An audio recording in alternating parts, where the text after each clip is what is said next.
2024 September 27 അന്ന് വഞ്ചി സ്ക്വയറിൽ നടന്ന മുനമ്പം ശ്രദ്ധ ക്ഷണിക്കൽ സമരത്തിന് ശേഷം ഇന്ന് 2025 സെപ്റ്റംബർ 27 വരെ ഒരു വർഷം പൂർത്തിയാകുന്നു. ഒരു സമയത്ത് കേരളത്തിൽ മാത്രമല്ല ഇന്ത്യൻ രാഷ്ട്രീയത്തെ വരെ പിടിച്ചുകുലുക്കിയ ആ മുനമ്പം സമരത്തിന് ഇപ്പോൾ എന്ത് സംഭവിച്ചു? എന്താണിപ്പോൾ മുനമ്പത്ത് സംഭവിക്കുന്നത്? നേർക്കാഴ്ച ചർച്ച ചെയ്യുന്നു. ഇന്ന് എന്നോടൊപ്പം നേർക്കാഴ്ചയിൽ പങ്കെടുക്കുന്നത് മുനമ്പം ഇടവക വികാരിയായ ഫാദർ ആന്റണി സേവ്യർ തറയിലച്ചനാണ്. അച്ഛാ, സ്വാഗതം. 2024 സെപ്റ്റംബർ 27 വഞ്ചി സ്ക്വയറിൽ തുടങ്ങിയ ശ്രദ്ധ ക്ഷണിക്കൽ സമരം ഇന്ന് 2025 സെപ്റ്റംബർ 27 മദർ തെരേസ സ്ക്വയറിൽ, എറണാകുളത്തുള്ള മദർ തെരേസ സ്ക്വയറിൽ നടക്കുന്ന ഈ ഒരു കൂട്ട നിരാഹാര സമരം വരെ 365 ദിവസങ്ങൾ, ഒരു വർഷത്തെ യാത്രയാണ്. ഇപ്പോൾ ഒരുപക്ഷെ അന്ന് ഞങ്ങൾ ഗുഡ്നസ് ടിവിയും ഈ ഒരു സമരത്തിൽ കൂടെ ഉണ്ടായിരുന്നു. ഹൈക്കോടതി ജംഗ്ഷൻ മുതൽ വഞ്ചി സ്ക്വയർ വരെ നടന്ന ആ ഒരു പ്രതിഷേധ റാലിയും തുടർന്ന് സമരം, തുടർന്ന് ഇങ്ങോട്ട് ഒരു വർഷവും നിങ്ങളോടൊപ്പം മുനമ്പം സമരത്തിനൊപ്പം ഗുഡ്നസ് ടി വി ഉണ്ട്. എന്താണ് അച്ഛന് ഈ ഒരു സമയം, മുനമ്പത്ത് എന്തൊക്കെ സംഭവിച്ചു ഈ ഒരു വർഷം? ഈ ഒരു വർഷക്കാലത്ത് സുദർശനിക്കൽ സമരത്തോടുകൂടി നമ്മൾ ആരംഭിച്ച ഒരു യാത്ര, അതിനുശേഷം മറ്റുള്ള സമൂഹങ്ങളും, അതെങ്കിൽ കുടുംബി, അതോടൊപ്പം തന്നെ SNDP സമൂഹങ്ങളും അവരിതുപോലെ റാലികൾ നടത്തിയായിരുന്നു. അതിനുശേഷം 47-ാം ദിവസം സംസ്ഥാന സർക്കാർ ഒരു ചർച്ചയ്ക്ക് വിളിക്കുകയുണ്ടായി. ആ ചർച്ചയിലൂടെ അവർ ഒരു ജുഡീഷ്യൽ കമ്മീഷനെ നിയമിക്കുകയും ചെയ്തു. അതിൻ്റെ ഇടയ്ക്ക് JPC കമ്മീഷനെ കാണുകയും അതോടൊപ്പം തന്നെ ഞങ്ങളുടെ പ്രതീക്ഷയെല്ലാം ആ സമയത്ത് വഖഫ് അമെൻമെൻറ്റ് ബില്ലിലായിരുന്നു. പാർലമെൻറ്റിൽ അത് സമർപ്പിക്കപ്പെട്ടു. അവസാനം അത് ഏപ്രിൽ 5-ന് പാസ്സാകുകയും ചെയ്തു. ആ ബില്ല് പാസ്സാകുന്നതിന് മുമ്പ് JPCയിൽ നമ്മൾ പല കാര്യങ്ങൾ അവതരിപ്പിച്ചിരുന്നു. അതിൽ പ്രത്യേകമായിട്ട് മുൻകാല പ്രാബല്യത്തിൽ മാറ്റങ്ങൾ വരണം എന്നുള്ള രീതിയിൽ, അല്ലെങ്കിൽ മാത്രമേ ഇത് മുനമ്പത്തെ ഞങ്ങളെ സഹായിക്കുകയുള്ളെന്നും, അതോടൊപ്പം തന്നെ ഒരു സെക്ഷൻ 40 മാറ്റിയെങ്കിലും അതിന് കൂടെ പിടിച്ചെടുത്ത ഭൂമികളെല്ലാം തിരിച്ച് റിസ്റ്റോർ ചെയ്യണമെന്ന് ഞങ്ങൾ ആവശ്യപ്പെട്ടിരുന്നു. അത് നടന്നില്ല. അമെൻമെൻറ്റ് ബില്ല് പാസ്സായപ്പോൾ എനിക്ക് ഒത്തിരി സന്തോഷമുണ്ടായിരുന്നു. അതിനുശേഷം ബഹുമാനപ്പെട്ട മൈനോറിറ്റി മിനിസ്റ്റർ കിരൺ റിജിജു അവിടെ വരികയും ഞങ്ങളോട് പറഞ്ഞ കാര്യം 3 ആഴ്ചകളിൽ പ്രശ്നം പരിഹരിക്കുമെന്നാണ് പറഞ്ഞിരുന്നത്. ഇപ്പോൾ 3 ആഴ്ചകൾ കഴിഞ്ഞ് 3 മാസങ്ങളായി. ഇപ്പോൾ അവസാനമായിട്ട് സുപ്രീം കോടതിയിലെ കേസുകളിൽ വിധിയും വരികയും ചെയ്തു. ഇനിയും അവ ചട്ടങ്ങൾ രൂപീകരിച്ച് ഞങ്ങളെ രക്ഷിക്കുമെന്നാണ് പറയുന്നത്. ഏതായാലും ഞങ്ങൾ പ്രത്യാശയോടെ എല്ലാവരെയും കാത്തിരിക്കുകയാണ്. കാരണം ഞങ്ങൾക്ക് ആദ്യം മുതൽ തന്നെ രാഷ്ട്രീയം ഒന്നും തന്നെ ഇല്ല.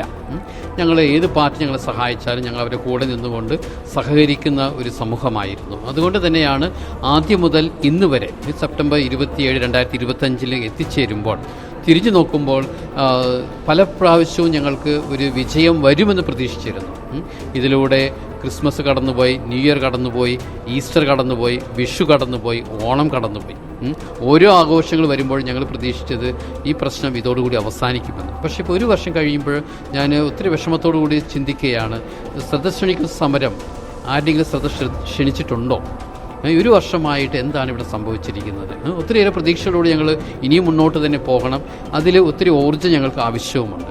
അച്ഛൻ പറഞ്ഞ പോലെ സർക്കാരിൻ്റെ ഭാഗത്തുനിന്ന് ഒരു ശ്രദ്ധ ക്ഷണിക്കൽ ഇതുവരെ ഉണ്ടായിട്ടില്ല എന്ന് തന്നെ പറയാം. ഏകദേശം ഒരു വർഷം പിന്നിടുമ്പോൾ ആ ഒരു സമരത്തിന് ശേഷം മറ്റൊരു വലിയൊരു ചുവടുവെപ്പായിരുന്നു നിരാഹാര സമരം ആരംഭിച്ചത്. അത് ദേവാലയ മുറ്റത്ത് തന്നെയായിരുന്നു നിരാഹാര സമരം ആരംഭിച്ചത്. അന്ന് ഇത് ആരംഭിക്കുമ്പോൾ എത്ര നാളത്തേക്കെന്നൊരു ചിന്തയുണ്ടായിരുന്നു. ഇപ്പോൾ അതും ഒരു വർഷം എത്താറായിട്ടില്ലേ? തീർച്ചയായിട്ടും ഒക്ടോബർ 13, 2024 ഈ നിരാഹാര സമരം ആരംഭിച്ചത്. ഈ അടുത്ത ഒക്ടോബർ 13 വരുമ്പോൾ തീർച്ചയായിട്ടും ഒരു വർഷമാകും. അപ്പോൾ അന്നും ഞങ്ങൾ വലിയൊരു സമ്മേളനം നടത്താനായിട്ട് ഉദ്ദേശിക്കുന്നുണ്ട്. ആദ്യം 3 പേര് വെച്ച് തുടങ്ങിയ ഒരു നിരാഹാര സമരം, അതിനുശേഷം ഒത്തിരി പേര് പല സ്ഥലങ്ങളിൽ നിന്ന് വന്ന് ഞങ്ങളുടെ കൂടെ വന്ന് പങ്കെടുക്കുകയുണ്ടായി. അതിങ്ങനെ 200 ദിവസം വരെ ഒരു പ്രശ്നമൊന്നും ഇല്ലാതെ ഇങ്ങനെ മുന്നോട്ട് പോവുകയും ചെയ്തു. അമെൻമെൻറ്റ് ബില്ല് പാസ്സായി. ഒത്തിരിയേറെ പ്രതീക്ഷകളുണ്ടായിരുന്നു. കേരളത്തിൻ്റെ പല സ്ഥലങ്ങളിൽ നിന്നും ഒത്തിരി പേര് വന്ന് ഞങ്ങളുടെ ഐക്യദാർഢ്യം പ്രകടിപ്പിക്കുകയും അതിൽ ക്രൈസ്തവർ മാത്രമല്ല, കത്തോലിക്ക സംഘടനകൾ മാത്രമല്ല, എല്ലാ ഓർത്തഡോക്സ്, പെൻറ്റക്കോസ്റ്റ്, പ്രൊട്ടസ്റ്റൻ്റ് വിഭാഗങ്ങൾ നമ്മുടെ കൂടെ നിന്നു. അവരുടെ നേതാക്കന്മാർ കൂടെ വന്ന് ഐക്യദാർഢ്യം പ്രകടിപ്പിച്ചു. ഇതോടൊപ്പം തന്നെ ഹൈന്ദവ സമൂഹങ്ങൾ ഒരുമിച്ച് വന്നു, ഇസ്ലാമിക് ചില സമൂഹങ്ങൾ ഒരുമിച്ച് വന്ന് ഐക്യദാർഢ്യം പ്രകടിപ്പിച്ചു. നീതിക്ക് വേണ്ടിയുള്ള പോരാട്ടം വളരെ മനോഹരമായിട്ടാണ് പോയിക്കൊണ്ടിരുന്നത്. അതിനുശേഷം ഒരു ഡൗൺ ഹിൽ എന്ന് പറയാൻ നമുക്ക് സാധിക്കും. അതിന് മുമ്പ് ഒരു കാര്യം ചോദിച്ചോട്ടെ, ഈ നിരാഹാര സമരം ദേവാലയം മുറ്റത്താണ് ആരംഭിച്ചത്. എനിക്ക് തോന്നുന്നു കേരളത്തിൽ തന്നെ ആദ്യമായിട്ട് ഒരു നിരാഹാര പന്തൽ ദേവാലയത്തിന് മുമ്പിൽ തുടരുന്നു. അത് 1 വർഷമാകാൻ പോകുന്നു. അതിൽ നേരിട്ട പ്രോബ്ലംസ്, എന്തെങ്കിലും പ്രശ്നങ്ങൾ, അല്ലെങ്കിൽ എന്തുകൊണ്ടൊരു ദേവാലയം മുറ്റത്ത് ഒരു നിരാഹാരം ഇരിക്കുന്നു, അത്തരത്തിൽ വല്ല ഇത് വന്നിരുന്നോ, അച്ഛൻ നേരിടേണ്ടി വന്നിരുന്നോ? അതെങ്കിൽ ദേവാലയത്തിന് മുന്നിൽ തുടങ്ങിയപ്പോൾ ഇത് വലിയൊരു ലെവലിലേക്ക് എത്തിച്ചേരും ഞങ്ങളാരും പ്രതീക്ഷിച്ചിരുന്നില്ല. കാരണം ഞങ്ങളുടെ നിസ്സഹായ അവസ്ഥ പുറത്തൊരു സ്ഥലത്ത് ഒരു പാർട്ടിയുടെയും കൂടെ ഇല്ലാത്തതുകൊണ്ട് എവിടെ പോയൊരു സമരം ആരംഭിച്ചാലും അത് അധികകാലം നീണ്ടുപോകുകയില്ലെന്ന് നിയമവിദഗ്ധർ ചൂണ്ടിക്കാണിക്കുകയും ചെയ്തു. മാത്രമല്ല, പുറത്ത് നമ്മൾ എവിടെ ഒരു ധർണ നടത്തുകയാണെങ്കിലും, ഒരു കളക്ട്രേറ്റിലോ അല്ലെങ്കിൽ വില്ലേജ് ഓഫീസിലോ എവിടെ എന്ത് ധർണ നടത്തുമ്പോഴും അവിടെ ഒരു രാഷ്ട്രീയ പാർട്ടിയുടെ സപ്പോർട്ട് ഇല്ലെങ്കിൽ തീർച്ചയായിട്ടും നിയമക്കുടുക്കുകൾ ഞങ്ങൾ ചെന്നപ്പെടുകയും അതോടൊപ്പം തന്നെ പാവപ്പെട്ട പാമരരായ ഈ മത്സ്യത്തൊഴിലാളികൾ ഒന്നുമില്ലാതെ പല കേസുകളിലും കോടതിയിൽ കയറി ഇറങ്ങേണ്ടി വരുമെന്ന നിർദ്ദേശം ലഭിച്ചതുകൊണ്ട് മാത്രമാണ് ഏറ്റവും സുരക്ഷിതമായ ദേവാലയം അങ്ങനെ തന്നെ നമ്മൾ തിരഞ്ഞെടുത്തത്. അവിടെയാകുമ്പോൾ നമ്മുടെ ആവശ്യത്തിന്, നമ്മുടെ പ്രശ്നത്തിന്, നമ്മുടെ നീതിക്ക് വേണ്ടി നമുക്ക് ഒരുമിച്ച് കൂടാം. അതിൽ ഹൈന്ദവ സംഘടനകളും പ്രത്യേകിച്ച് കുടുംബി, SNDP, ധീവ്ര, ഈ സമൂഹങ്ങളെല്ലാം ഒരുമിച്ച് വരികയും ആർക്കും അതൊരു പ്രശ്നമായിരുന്നില്ല. നമുക്ക് ഒരുമിച്ച് ഇവിടെ പോരാടാമെന്ന ആ ഒരു ഐക്യ മനസ്സോടുകൂടിയാണ് ഞങ്ങൾ ഈ സമരം ആരംഭിച്ചത്. ഈ മുനമ്പത്തിൻ്റെ ഈ ഒരു ശക്തി ഒരു കൂട്ടായ്മയായിരുന്നു. ഒരുപക്ഷെ ലോകം മുഴുവൻ, ഇന്ത്യ മുഴുവൻ ചർച്ച ചെയ്യപ്പെട്ടതായിരുന്നു മുനമ്പം എന്ന് പറയുന്നത്. നമ്മൾ ആ വഖഫ് ഭേദഗതി ബിൽ പാസ്സാക്കുന്ന സമയത്തൊക്കെ അവിടെ പാർലമെൻറ്റിൽ പലവട്ടം പല ആവർത്തി മുനമ്പം മുനമ്പം മുനമ്പം എന്ന് വിളിച്ചു പറയുകയുണ്ടായി. കാരണം അത്രത്തോളം എല്ലാവരും തന്നെ മുനമ്പം ഈ ഒരു ആരംഭിച്ച, ഇത് കഴിഞ്ഞ വർഷം ഒക്ടോബർ 13-ന് അച്ഛൻ പറഞ്ഞ പോലെ 3 പേരായിട്ട് വളരെ ചെറിയൊരു പന്തൽ, ഞാനത് ഇപ്പോഴും ഓർക്കുന്നുണ്ട്, പള്ളിയുടെ റൈറ്റ് സൈഡിലായിട്ട് ഒരു കുഞ്ഞൊരു പന്തൽ ആദ്യം ആരംഭിക്കുന്നത്, വെറുതെ ഒരു ഷീറ്റ് കെട്ടി സമരം തുടങ്ങുന്നു. ഒരു പക്ഷേ ഞാനൊന്നും ചിന്തിച്ചു ഇത് എത്ര നാളിങ്ങനെ പോകും. അതിനുശേഷം നമ്മൾ മാറ്റി വലിയൊരു സമരപന്തലിലേക്ക് മാറ്റുന്നു ലെഫ്റ്റ് സൈഡിൽ തന്നെ. അങ്ങനെ ഒരു വളരെ പിന്നെ ലോകം കണ്ട ഒരു സമരമായി മാറുകയും ചെയ്യും. വഖഫ് ഭേദഗതി ബിൽ പാസ്സാക്കിയ ദിവസം, അത് പാർലമെൻറ്റിൽ ലോക്സഭയിലും രാജ്യസഭയിലും പാസ്സാക്കിയ ദിവസങ്ങളെല്ലാം വളരെയധികം ആഹ്ലാദ പ്രകടനം മുനമ്പത്ത് നടന്നു. 2 മണിക്കൊക്കെ നടന്ന ഒരു ആഹ്ലാദ പ്രകടനം മുനമ്പം ദേവാലയം ചുറ്റി ഞാൻ ഓർക്കുന്നു. കാരണം ഞാനും ആ ഒരു സമയത്ത് തത്സമയം ആ ഒരു സമരത്തിനൊപ്പം ഉണ്ടായിരുന്നു. പിന്നീട് മുനമ്പം സമരത്തിന്, അതായത് വഖഫ് ഭേദഗതി ബിൽ പാസ്സാക്കിയതിന് ശേഷം എന്താണ് മുനമ്പത്ത് സംഭവിച്ചത്? വഖഫ് ഭേദഗതി ബിൽ പാസ്സാക്കിയതിനു ശേഷം മുനമ്പത്തിന് ഇതിലെന്താണ് സഹായമായിട്ടുള്ളത്? കാരണം സാധാരണക്കാർ 610 കുടുംബങ്ങളുടെ പ്രശ്നങ്ങൾ പരിഹരിക്കാനായിട്ട് എന്താണ് ഇതിലുള്ളത്? അതായിരുന്നു എൻ്റെയും ചോദ്യം. ബഹുമാനപ്പെട്ട മൈനോറിറ്റി മിനിസ്റ്റർ കിരൺ റിജിജു അവിടെ വന്നപ്പോഴും അതിന് മുമ്പായിട്ട് തന്നെ ഞാൻ ഷോൺ ജോർജ് സാറിനോട് വളരെ വ്യക്തമായിട്ട് ചോദിച്ചൊരു കാര്യം ഇത് തന്നെയാണ്. ഞങ്ങളെ സഹായിക്കാനായിട്ട് ഇതിലെന്താണ് ഉള്ളത്? ഇത് മുഴുവൻ വായിച്ചു നോക്കി. പാർലമെൻറ്റിലും പല കക്ഷികളും ഉയർത്തിയ ചോദ്യം ഇതന്നെയായിരുന്നു. അതിൻ്റെ ഉത്തരം എവിടെ നമുക്ക് നേരിട്ട് കിട്ടിയില്ല. പക്ഷേ അന്ന് ബഹുമാനപ്പെട്ട ഷോൺ ജോർജ് സാർ എന്നോട് അറിയിക്കുകയുണ്ടായി, മന്ത്രി കിരൺ റിജിജു സാർ ഇവിടെ വരുമ്പോൾ തീർച്ചയായിട്ടും നിങ്ങൾ അറിയിക്കും, വലിയൊരു പ്രഖ്യാപനമായിട്ടാണ് വരുന്നത്. അതുകൊണ്ട് തന്നെയാണ് പള്ളിയുടെ മുമ്പിൽ നമ്മളൊരു കക്ഷിയെ നോക്കാതെ വലിയൊരു സമ്മേളനം അവിടെ നടത്തുകയും ചെയ്തു. പക്ഷേ അന്ന് അവസാന നിമിഷത്തിൽ നമ്മളെ അറിയിക്കുകയുണ്ടായി, ഇനിയും 3 ആഴ്ചകൾക്കുള്ളിൽ ചട്ടങ്ങൾ രൂപീകരിക്കണം, അതിൻ്റെ ഉള്ളിൽ നമുക്ക് പ്രശ്നം പരിഹരിക്കപ്പെടുമെന്നാണ് അവിടുന്ന് വാഗ്ദാനം നൽകിയത്. അതിനുശേഷം 3 മാസങ്ങൾ കഴിഞ്ഞിട്ടും ഇത് പരിഹരിച്ചില്ല. അപ്പോൾ ആളുകൾക്ക് അതൊക്കെ മനസ്സിലാകാൻ തുടങ്ങി, ഈ വഖഫ് ഭേദഗതി ബില്ല് നമ്മളെ നേരിട്ട് സഹായിക്കാനായിട്ടൊന്നും തന്നെ ഇതിൽ ഇല്ല. ഇനി വീണ്ടും ചട്ടങ്ങൾ രൂപീകരിക്കണം, അത് പാർലമെൻറ്റിൽ പാസ്സാകണം, അത് ഇനിയും നീണ്ട കാലമെടുക്കും. ഇനിയിപ്പോൾ അടുത്ത പാർലമെൻറ്റ് സെഷൻ എന്ന് പറയുന്നത് നവംബർ ഡിസംബറിൽ ഉണ്ടാവുകയുള്ളൂ. ഇനി ആ സെഷനിൽ എടുത്തില്ലെങ്കിൽ, വിൻ്റർ സെഷനിലും ഈ ഒരു ചട്ടങ്ങൾ രൂപീകരിച്ച് ഇത് വീണ്ടും പാർലമെൻറ്റിൽ കൊണ്ടുവന്നില്ലെങ്കിൽ പിന്നെ ഉള്ളത് 2026 സമ്മർ സെഷനേ ഉള്ളൂ. മാർച്ച് ഏപ്രിലിൽ വരുന്ന സെഷൻ. അപ്പോൾ ഇത് വീണ്ടും നീണ്ടു പോവുകയാണ്. രണ്ടാമതായിട്ട് കോടതിയിൽ വ്യവഹാരങ്ങൾ വെച്ച് നമ്മൾ മുന്നോട്ട് പോവുകയാണെങ്കിൽ ഇപ്പോൾ തന്നെ ഹൈക്കോടതിയിലും വഖഫ് ട്രൈബ്യൂണലിലും ഒത്തിരി കേസുകളുണ്ട്. അതിങ്ങനെ നീണ്ടുപോവുകയാണ്. സാധാരണക്കാരാണ് കഷ്ടപ്പെടുന്നത്. അതുകൊണ്ട് അവിടെയൊക്കെ ഒരു സ്പിരിറ്റ്, എല്ലാവരുടെയും ഒരു മനസ്സിൽ ചെറിയൊരു നിരാശയൊക്കെ കടന്നു വന്നു. ഇതാരും നമ്മളെ സഹായിക്കുന്നില്ല, ഇത് എവിടെ എത്തിച്ചേരും, നമ്മുടെ പ്രശ്നം ഇനി പരിഹരിക്കപ്പെടുന്നില്ല, ഇങ്ങനൊരു അവസ്ഥയാണ് ഇപ്പോൾ കടന്നു വന്നിരിക്കുന്നത്. അവിടെയാണ് മറ്റു തരത്തിൽ ഒരു കാര്യം, അത് ചില നിരീക്ഷകർ പറയുന്നത് മുനമ്പത്തിന് ശാശ്വത പരിഹാരം ലഭിച്ചു കഴിഞ്ഞു. അത് ഈ ഒരു വഖഫ് ഭേദഗതി ബില്ലിൽ തന്നെ ഉണ്ട്. അത് 2A ഈ പറഞ്ഞ സൊസൈറ്റി ട്രസ്റ്റ് ഇതുമായി ബന്ധപ്പെട്ട 2A മുനമ്പത്തിന് വേണ്ടുന്ന എല്ലാ ശാശ്വത പരിഹാരവും അതിലുണ്ട് എന്നതാണ് ചില നിരീക്ഷകരും രാഷ്ട്രീയ പാർട്ടികളൊക്കെ പറയുന്നത്. അതിനെങ്ങനെയാണ് കാണുന്നത്? അല്ലെങ്കിൽ ഈ നിയമം പാസ്സാക്കുന്നതിന് മുമ്പ് കഴിഞ്ഞ വർഷം ഒക്ടോബറിൽ JPCനെ ബാംഗ്ലൂരിൽ ചെന്ന് കാണുകയും നമ്മുടെ ആവശ്യങ്ങൾ എന്താണെന്ന് വളരെ വ്യക്തമായിട്ട് അവിടെ സമർപ്പിക്കുകയും മാത്രമല്ല വഖഫ് അമെൻമെൻറ്റ് ബില്ലിൽ സെക്ഷൻ 40 അതോടനുബന്ധിച്ച് ഞങ്ങളുടെ സ്ഥലം എങ്ങനെ അവർ പിടിച്ചെടുത്തു എന്നുള്ളതും അതിൽ നിയമപരമായിട്ട് ചെയ്യേണ്ട പല കാര്യങ്ങളും വഖഫ് ബോർഡ് ചെയ്തിട്ടില്ല, അതെങ്കിൽ ഞങ്ങളെ അറിയിച്ചിട്ടില്ല, നിയമപരമായിട്ട് നോട്ടീസ് നൽകിയിട്ടില്ല, ഇവിടെ അളന്നിട്ടില്ല, അതൊന്നും ചെയ്യാതെ തന്നെ പെട്ടെന്നൊരു ദിവസം അവർ പിടിച്ചെടുത്തപ്പോൾ അപ്പോൾ അതെല്ലാം ചൂണ്ടിക്കാണിച്ചുകൊണ്ട് പുതിയ ഭേദഗതി ബില്ലിൽ വരേണ്ട നിയമങ്ങൾ എന്തൊക്കെയാണെന്ന് അഡ്വക്കേറ്റ്സിൻ്റെ സഹായത്തോടു കൂടി വളരെ വ്യക്തമായിട്ട് ഞങ്ങൾ ഡ്രാഫ്റ്റ് ചെയ്ത് അയച്ചു കൊടുത്തിരുന്നു.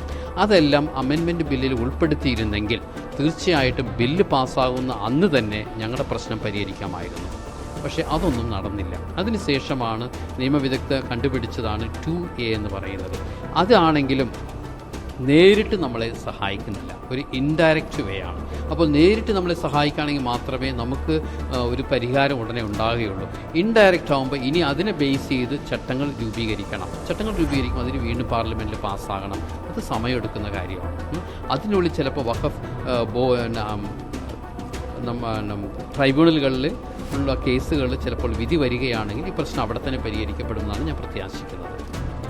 മറ്റൊരു കാര്യം, ഏതെങ്കിലും രാഷ്ട്രീയ പാർട്ടി, പിന്നീട് BJP രാജ്യം ഭരിക്കുന്ന പാർട്ടി ഒരു രാഷ്ട്രീയമായ ഒരു മുതലെടുപ്പോ അല്ലെങ്കിൽ അത്തരത്തിൽ ഈ ഒരു മുനമ്പം വിഷയത്തിൽ എടുത്തതായിട്ട് തോന്നിയിട്ടുണ്ടോ? കാരണം അന്ന് ദേവാലയമുറ്റത്ത് നടന്ന ഒരു സമ്മേളനം അതൊരു രാഷ്ട്രീയ സമ്മേളനം പോലെയായി.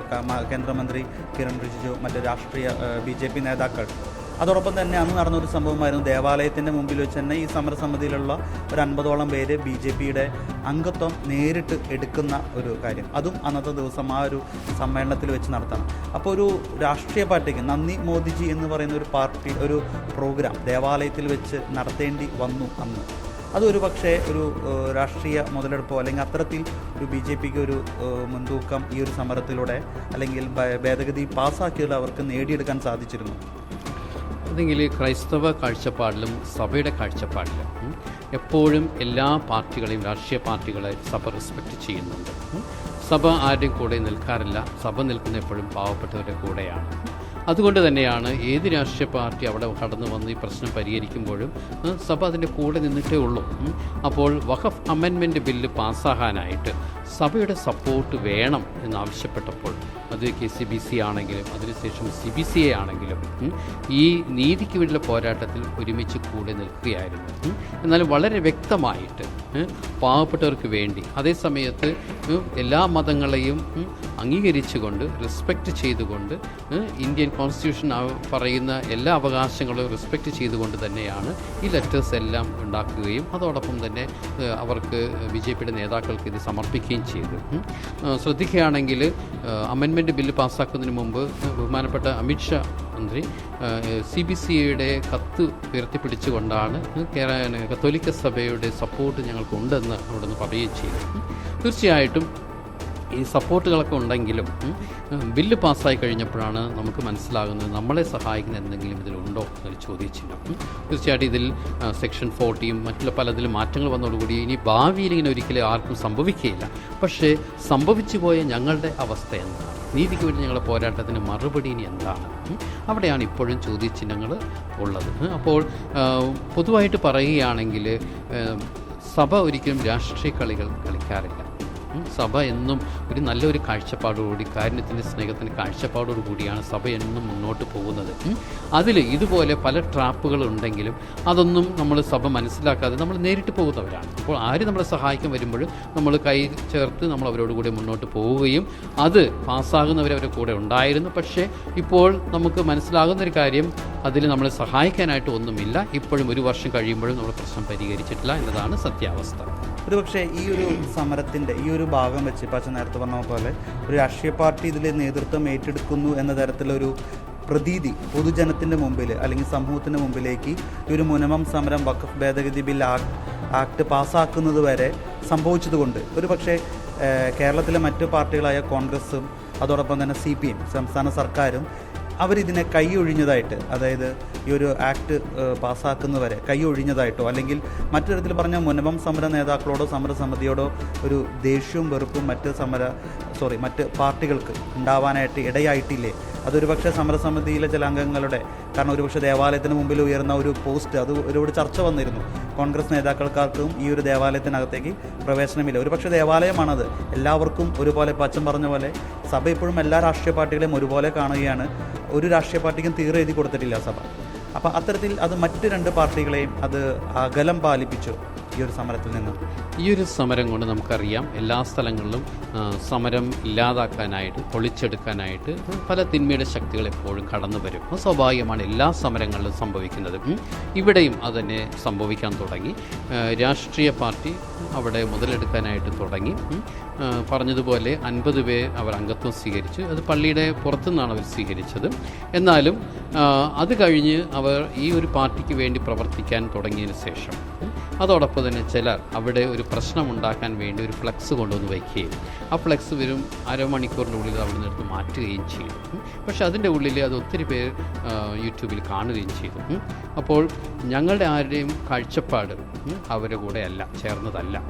അത് ഒരു വിഭാഗം ഇങ്ങനെ ഇത് മുതലെടുക്കാൻ വേണ്ടി അവരിങ്ങനെ പ്രശ്നങ്ങളായിട്ട് അവിടെ സൃഷ്ടിച്ച് ആരംഭിച്ചു. അതിനുശേഷം കുറേ ഫ്ലെക്സുകൾ വെച്ചു. പക്ഷേ മെജോറിറ്റി ആളുകൾ, അവിടെ താമസിക്കുന്ന മെജോറിറ്റി ആളുകൾ മനസ്സിലാക്കുന്നത് നമ്മൾ ഒരുമിച്ച് ഒറ്റ കൂട്ടുകെട്ടിൽ തന്നെ നമുക്ക് പോകണം, കൂട്ടായ്മയിൽ തന്നെ പോകണം. കാരണം നമ്മുടെ സമരം കൂട്ടായ്മയിൽ മാത്രമേ വിജയിക്കുകയുള്ളൂ. ഇന്ന് സെപ്റ്റംബർ 27-ാം തീയതി 5 ബസ് നിറയെ അവിടെ നിന്ന് ആളുകൾ വന്നിരിക്കുന്നത്. ഏകദേശം 300 പേര് അവിടെ നിന്ന് വന്നിട്ടുണ്ട്. ഇത് തന്നെ വലിയൊരു കൂട്ടായ്മയുടെ അടയാളമാണ്. കാരണം നമ്മൾ ഒരുമിച്ച് നിൽക്കണം. ഒരു ചെറിയൊരു വിഭാഗം മാത്രം അവിടെ ഒരു വിഭാഗീയത സൃഷ്ടിച്ചുകൊണ്ട് അവർ മുതലെടുക്കാൻ ശ്രമിക്കുമ്പോഴെല്ലാം ബാക്കിയുള്ള എല്ലാവരും തന്നെ ഒരുമിച്ച് തന്നെ നിൽക്കുകയാണ്. പ്രത്യേകിച്ച് ഞങ്ങളുടെ ഭൂസംരക്ഷണ സമിതി ഉള്ള കോർ കമ്മിറ്റിയിൽ എല്ലാ മതങ്ങളും, ഹൈന്ദവ ക്രൈസ്തവ മതങ്ങളും അതുപോലെ തന്നെ അവരുടെ മറ്റുള്ള സമുദായങ്ങളും ഉൾപ്പെടുത്തിയിട്ടുണ്ട്. അതോടൊപ്പം തന്നെ ഈ കഴിഞ്ഞ 2 മാസങ്ങളിൽ ഞങ്ങളുടെ ഈ സമിതിയെ കൂടുതൽ കൂടി വികസിപ്പിക്കുകയും നമുക്ക് ഇടവകയിൽ 18 കുടുംബ യൂണിറ്റുകളും ഹൈന്ദവർക്ക് 2 യൂണിറ്റുകളുമുണ്ട് SNDPയുടെ. അപ്പോൾ 20 യൂണിറ്റുകളിൽ നിന്നും ഓരോ പ്രതിനിധിയിലെടുത്ത് നമ്മൾ ഒരു സമിതി തന്നെ നമ്മൾ വികസിപ്പിച്ചിട്ടുണ്ട്.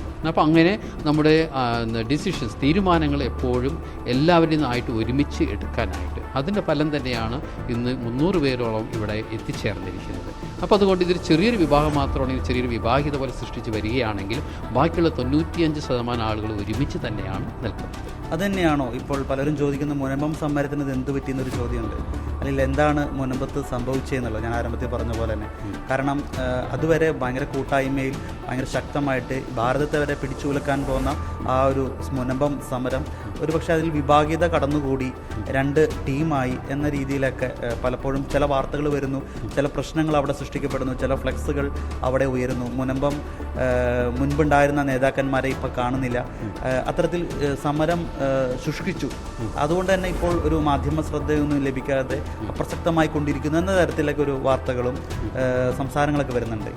ഇതിനോട് എന്താണ് അച്ഛന് പറയാനുള്ളത്? അതെങ്കിൽ ഒരു ചെറിയൊരു വിഭാഗം മാത്രം ഇങ്ങനെ പ്രശ്നങ്ങൾ സൃഷ്ടിക്കുകയാണെങ്കിലും എല്ലാവരും തന്നെ ഒരുമിച്ചാണ് നിൽക്കുന്നത്. വഖഫ് അമെൻമെൻറ്റ് ബില്ല് പാസ്സാക്കുക എന്നത് മാത്രമായിരുന്നു BJPയുടെ ലക്ഷ്യം.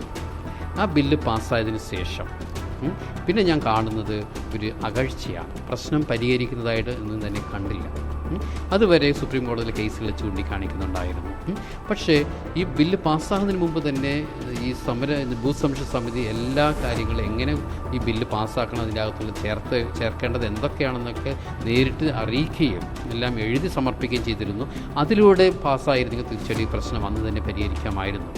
പക്ഷേ അതിനുശേഷം BJP പാർട്ടിക്ക് അവരുടെ പ്രശ്നം ബില്ല് പാസ്സായതിലൂടെ അവർ പ്രശ്നം തീർന്നത് പോലെ ആയിപ്പോയി. ഞങ്ങളുടെ പ്രശ്നം തീർന്നിട്ടില്ല. അതുകൊണ്ട് തന്നെയാണ് ഞങ്ങളിപ്പോഴും ഒരുമിച്ച് നിൽക്കുന്നു. പാർട്ടിയിൽ ചേർന്ന കുറച്ച് പേര് മാത്രം. ഇനി പാർട്ടിയുടെ ലക്ഷ്യം കഴിഞ്ഞു, പാർട്ടിയുടെ ഉദ്ദേശം ഇതായിരുന്നു, ഇനി ഇതിങ്ങനെ തന്നെ പോകട്ടെ, മറ്റുള്ള പാർട്ടിയിലൂടെ പ്രവേശിക്കേണ്ട ആവശ്യമില്ല. ഇങ്ങനെ പല നിലപാടുകൾ എടുത്തുകൊണ്ട് വരുമ്പോഴും ഞങ്ങളെല്ലാം ഒറ്റക്കെട്ടായിരുന്നുകൊണ്ട് ഈ സമരത്തെ മുന്നോട്ട് കൊണ്ടുപോകുന്നു. അപ്പോൾ സത്യാവസ്ഥ എന്ന് പറയുന്നത് ഇനിയും ഞങ്ങളുടെ റവന്യൂ അവകാശങ്ങൾ പുനഃസ്ഥാപിച്ചിട്ടില്ല. അതാണ് സത്യാവസ്ഥ. ആരെന്ത് പറഞ്ഞാലും ശരി, അത് ചെയ്തിട്ടില്ല. അത് ചെയ്യുന്നത് വരെ, പൂർത്തീകരിക്കുന്നത് വരെ ഞങ്ങൾ സമരം മുന്നോട്ട് തന്നെ കൊണ്ടുപോകും. അത് റവന്യൂ അവകാശം പറഞ്ഞപ്പോഴാണ്. അങ്ങനെയെങ്കിൽ സംസ്ഥാന സർക്കാരിനാണല്ലോ അതിൻ്റെ റോള് വരുന്നത്. നിലവിൽ സംസ്ഥാന സർക്കാരിൻ്റെ റോൾ എന്താണ് ഇപ്പോൾ ഈ ഒരു മുൻപം വിഷയത്തിൽ? സംസ്ഥാന സർക്കാർ ജുഡീഷ്യൽ കമ്മീഷനെ നിയമിക്കുകയും അതിൻ്റെ റിപ്പോർട്ടിൻ്റെ അടിസ്ഥാനത്തിൽ നടപടിയെടുക്കാമെന്ന് പറഞ്ഞിരുന്നു 3 മാസങ്ങൾക്കുള്ളിൽ. അപ്പോൾ ഏതായാലും ഫെബ്രുവരി മാർച്ചോടുകൂടി ഇത് നടക്കേണ്ടതായിരുന്നു. മെയ് മാസത്തിൽ കമ്മീഷൻ റിപ്പോർട്ടൊക്കെ സമർപ്പിച്ചു. പക്ഷേ അതിനുശേഷം നിയമ തടസ്സങ്ങളുണ്ടെന്ന് ചൂണ്ടിക്കാണിച്ചുകൊണ്ട് സംസ്ഥാന സർക്കാർ നടപടി ഒന്നും തന്നെ എടുക്കുന്നില്ല. ഈ ഒരു അവസരത്തിൽ ഞങ്ങൾ ശക്തമായിട്ട് ആവശ്യപ്പെടുന്നത് സർക്കാർ ഇടപെട്ട് സ്റ്റാറ്റസ് കോ കീപ്പപ്പ് ചെയ്യുക. അതെങ്കിൽ 1989 മുതൽ 2022 വരെ ഏകദേശം 33 വർഷങ്ങൾ ഞങ്ങൾ കരടച്ചുകൊണ്ടിരുന്നു. അന്ന് ഈ ഭൂമിക്കൊരു പ്രശ്നം ഉണ്ടായിരുന്നില്ല. അതിനുശേഷമാണ് വഖഫ് ബോർഡ് ആസ്തി പട്ടികയിൽ ചേർത്തത്. അതിന് മുമ്പുണ്ടായിരുന്ന അവസ്ഥയിലേക്ക് ഞങ്ങൾ സ്റ്റാറ്റസ് കോയിൽ ആക്കുക. അപ്പോൾ കരടയ്ക്കാൻ പറ്റും, ഞങ്ങൾ റവന്യൂ അവകാശങ്ങളൊക്കെ പുനഃസ്ഥാപിക്കാൻ പറ്റും. കോടതിയിലെ കേസുകൾ, വഖഫ് ട്രൈബ്യൂണലിലെ കേസുകൾ ഇപ്പോൾ നടന്നുകൊണ്ടിരിക്കുകയാണ്. പക്ഷേ അതിൻ്റെ വിധി വരുന്നത് വരെ ഞങ്ങൾ കാത്തിരിക്കേണ്ട ആവശ്യമില്ല.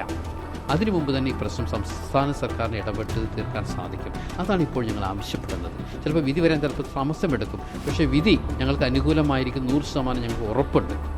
കാരണം ഇപ്പോൾ ഞങ്ങൾ കോടതിയിൽ, വഖഫ് ട്രൈബ്യൂണൽ കോടതിയിൽ ഇന്നും കേസുണ്ട്. ഞങ്ങളിന്ന് വാദം ആരംഭിച്ചിട്ടുണ്ട്. അവിടെ നമ്മൾ വാദിക്കുന്നത് ഇത് വഖഫ് ഭൂമിയോ അല്ലയോ എന്നല്ല. ഒരു ഭൂമി വഖഫായിട്ട് ആസ്തി പട്ടികയിൽ ചേർക്കുന്നതിന് മുമ്പ് അവിടുത്തെ പ്രദേശവാസികളെ അറിയിക്കുക, നോട്ടീസ് കൊടുക്കുക, അത് സർവേ ചെയ്യുക, മൂന്നാമതായിട്ട് ഗസറ്റിൽ പ്രസിദ്ധീകരിക്കുക. ഇതൊന്നും ചെയ്തിട്ടില്ല.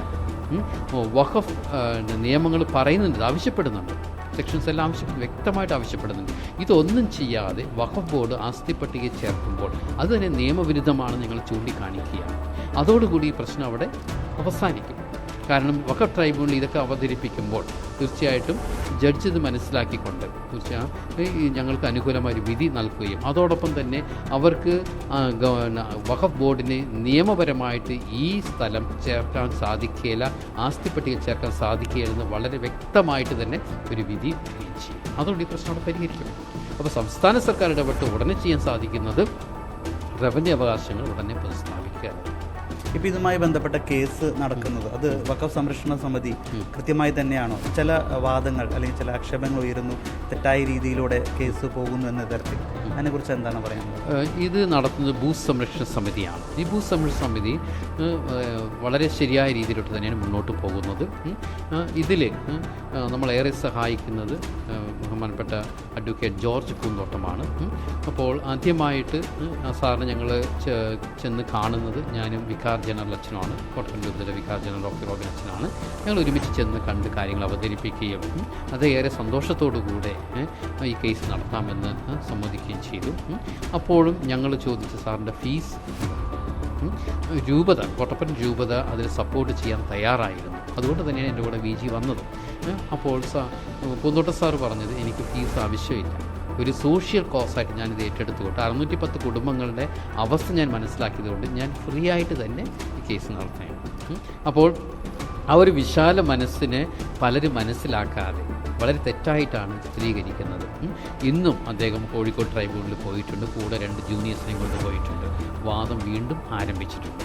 ഇതിൻ്റെ ഇടയ്ക്ക് ബഹുമാനപ്പെട്ട രാജൻ തട്ടി സാർ, കഴിഞ്ഞ മുൻ ജഡ്ജ്, മെയ് മാസത്തോടുകൂടി ഇതിന് വിധി പറയുമെന്ന് പറഞ്ഞിരുന്നു. അവസാനത്തെ വാദത്തിൽ പറഞ്ഞ് അടുത്ത വാദം കഴിയുമ്പോൾ ഞാൻ വിധി പറയുമെന്ന് പറഞ്ഞപ്പോൾ അന്ന് വൈകിട്ട് 5 മണിക്ക് മുമ്പായിട്ട് ഹൈക്കോടതിയിൽ നിന്ന് സ്റ്റേ ഓർഡർ വാങ്ങിക്കുകയും വാദം തുടരാം, പക്ഷേ മെയ് 29 വരെ രാജൻ തട്ടിൽ ജഡ്ജ് വിധി പ്രഖ്യാപിക്കരുതെന്നാണ് സ്റ്റേ ഓർഡറിൽ പറഞ്ഞിരിക്കുന്നത്.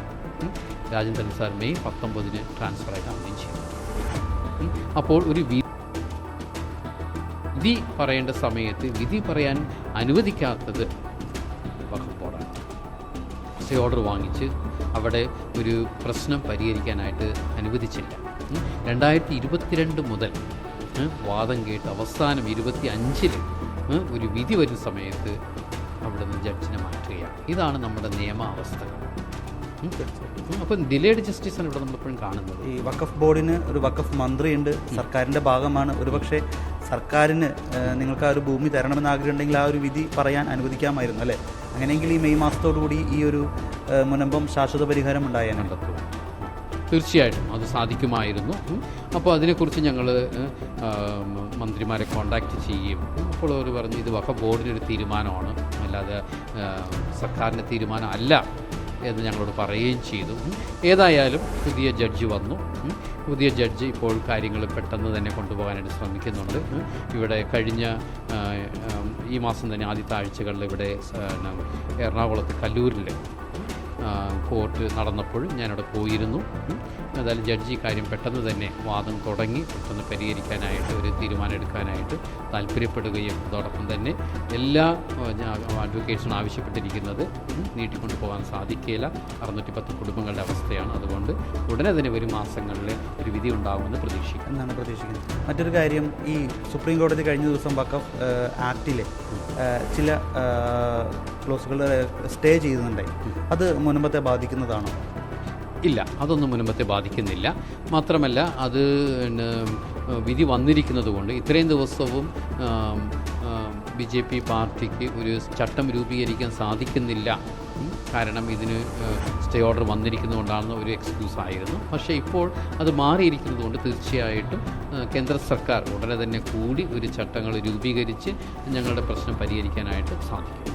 തീർച്ചയായിട്ടും. അപ്പോൾ BJPക്ക് ഈ ഒരു വിഷയത്തിൽ പൂർണ്ണമായി ശാശ്വത പരിഹാരം കൊണ്ടുവരാൻ കഴിഞ്ഞു എന്ന് അവകാശപ്പെടണമെങ്കിൽ ഒരുപക്ഷെ ചട്ടങ്ങൾ വരേണ്ടതുണ്ട്, ചട്ടങ്ങൾ സഭ അംഗീകരിക്കേണ്ടതുണ്ട്. അതിനുശേഷം മാത്രമായിരിക്കാം വഖഫ് ഭേദഗതി ബില്ലിലൂടെ ഈ മുനമ്പത്തിന് ഒരു ശാശ്വത പരിഹാരം ലഭിച്ചു എന്ന് നമുക്ക് ഉറപ്പാക്കാൻ. അതല്ലെങ്കിൽ ഒരുപക്ഷെ സംസ്ഥാന സർക്കാരിനായിരിക്കും.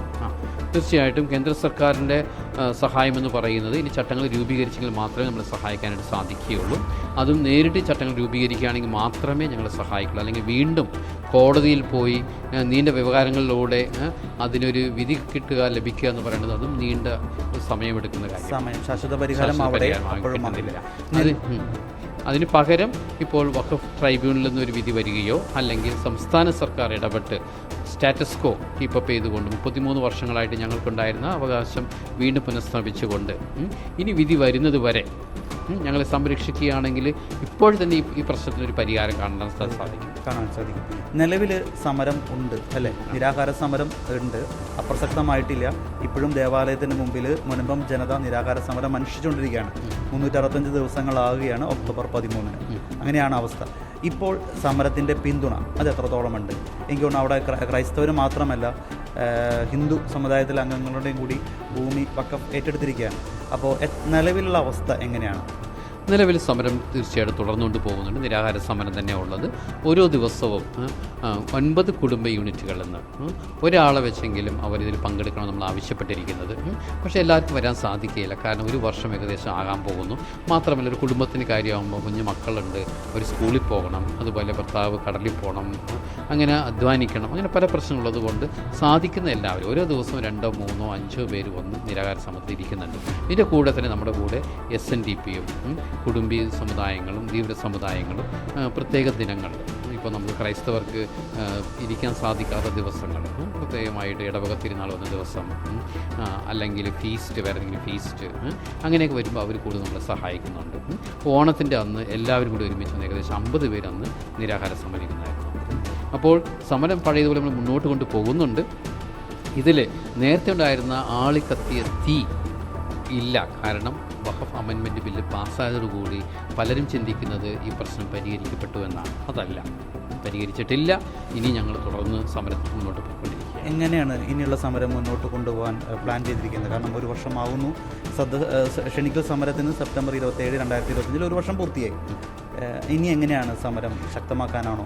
ഈ ഇന്നത്തെ സമരത്തിന് ശേഷം 1-ാം തീയതി ഒക്ടോബർ 1 മുതൽ 13 വരെ ഓരോ ദിവസവും വളരെ ശക്തമായിട്ട് മുന്നോട്ട് കൊണ്ടുപോകാനായിട്ട് ഈ 2 രൂപതകളിലും, കോട്ടപ്പുറം, വരാപ്പുഴ രൂപതകളിലും അതോടൊപ്പം തന്നെ മറ്റുള്ള ഹൈന്ദവ സമുദായങ്ങളുടെ നേതാക്കളും അവരുടെ സംഘടനകളും ഓരോ ദിവസവും വന്ന് അവിടെ ഇതിൽ പങ്കെടുക്കാമെന്നും വളരെ ശക്തമായിട്ട് വരുന്ന 1-ാം തീയതി 13 ദിവസം വരെ ഒരു വർഷമാകുമ്പോൾ 13 ദിവസം വളരെ ശക്തമായിട്ട് ശ്രദ്ധ ക്ഷണിക്കാൻ വേണ്ടി അവർ നമ്മൾ സമരങ്ങളോടെ നടത്തുന്നുണ്ട്.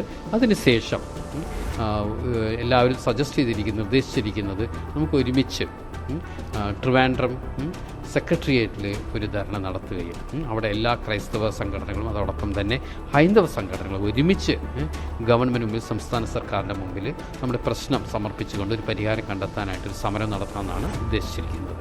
ഓക്കെ, എന്തായാലും താങ്ക് യു വെച്ചാൽ കഴിഞ്ഞ ലോക്സഭ ഇലക്ഷൻ സമയത്താണ് ഗുഡ്നസ് TV ഈ ഒരു വിഷയത്തിൽ ആദ്യമായി അറിയുന്നതും ആദ്യമായി വാർത്ത കൊടുക്കുന്നതും.